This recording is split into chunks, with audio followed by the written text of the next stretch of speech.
21শে ফেব্রুয়ারি আন্তর্জাতিক মাতৃভাষা দিবস উপলক্ষে সকল শহীদদের প্রতি বিনম্র শ্রদ্ধা জানিয়েছেন সিংগাইর উপজেলার বিভিন্ন অঙ্গ সংগঠনের নেতৃবৃন্দ।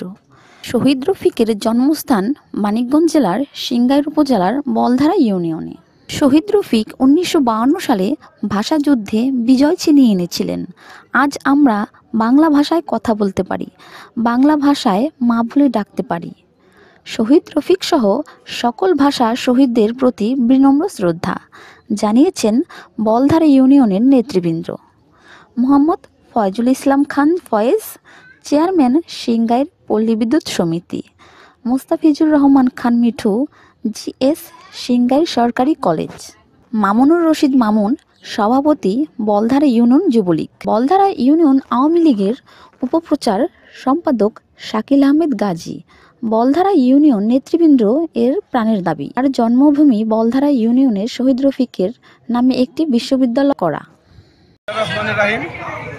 আমি মোহাম্মদ ফয়জুল ইসলাম খান ফয়েজ, আমার আব্বার নাম আব্দুল মাজুদ খান, সাধারণ সম্পাদক সাবেক সিংগাইর উপজেলা আওয়ামী লীগ এবং বলধারা ইউনিয়নের বারবার নির্বাচিত চেয়ারম্যান। আমাদের আজকের যে দিবসটি, এই দিবসে আমাদের গ্রামের যে শহীদ হয়েছে ওনার নাম শহীদ রফিকুদ্দিন আহমেদ। শহীদ রফিকুদ্দিন আহমেদ এই 21শে ফেব্রুয়ারির প্রথম প্রহরেই প্রথম শহীদ হন আমাদের এই রফিক ভাই। এটা শুধু আমাদের পারিলের গর্ব না, এটা বাংলাদেশেরই একটা গর্ব যে যাদের আত্মত্যাগ বা রক্তের বিনিময়ে আমরা মাকে মা বলে ডাকতে পারতেছি, বাবাকে বাবা বলে ডাকতে পারতেছি, এসব জন্য তারা শহীদ হয়েছে। অবশ্যই তাদের এই ঋণ আমরা কোনোদিনও শোধ করতে পারবো না।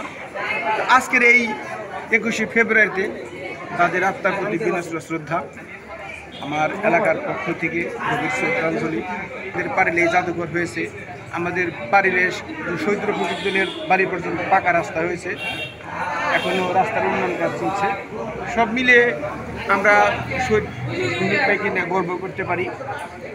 আর সরকারের কাছে আমরা এই রফিক পরিবার এবং পারিলের থেকে এই আহ্বান জানাবো যে শহীদ রফিকের নামে একটা যদি বিশ্ববিদ্যালয় এই এলাকায় নির্মাণ হয় বা এই এলাকায় দর্শনীয় কোনো স্টেডিয়াম বা কোনো বড় কিছু পার্ক, এরকম কিছু বিনোদনের কিছু হইলে আমাদের এলাকার মানুষ এটা গভীরভাবে উপলব্ধি করে।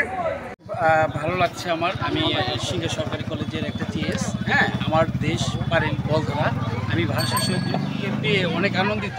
তো আমি না, শুধু সারা বাংলাদেশ, টোটাল বিশ্ব আনন্দিত যে এমন একটা মানুষ যদি ওই 52 ভাষা আন্দোলনে যুদ্ধ করে আমাদের বাংলা ভাষাকে আরও আনন্দময় করে তুলেছে। এটা আমি খুব খুশি এবং আমাদের এলাকাবাসী খুবই আনন্দিত। ভালো লাগতো শহীদ রফিকের একটা ভাস্কর্য, ভাষা শহীদ রফিকের নামে একটা বিশ্ববিদ্যালয় হলে আমরা অনেক গর্ব করতাম। আর 52 ভাষা আন্দোলনে যদি এই ভাষা শহীদ প্রাণ না দিত তাহলে আমাদের এলাকার নাম অনেকেই জানতো না। সারা বিশ্বে তাদের পরিচিতি আমরা পরিচিত, এই জন্য আমাদের খুব ভালো লাগতেছে এবং আমরা সকলে অনেক আনন্দিত।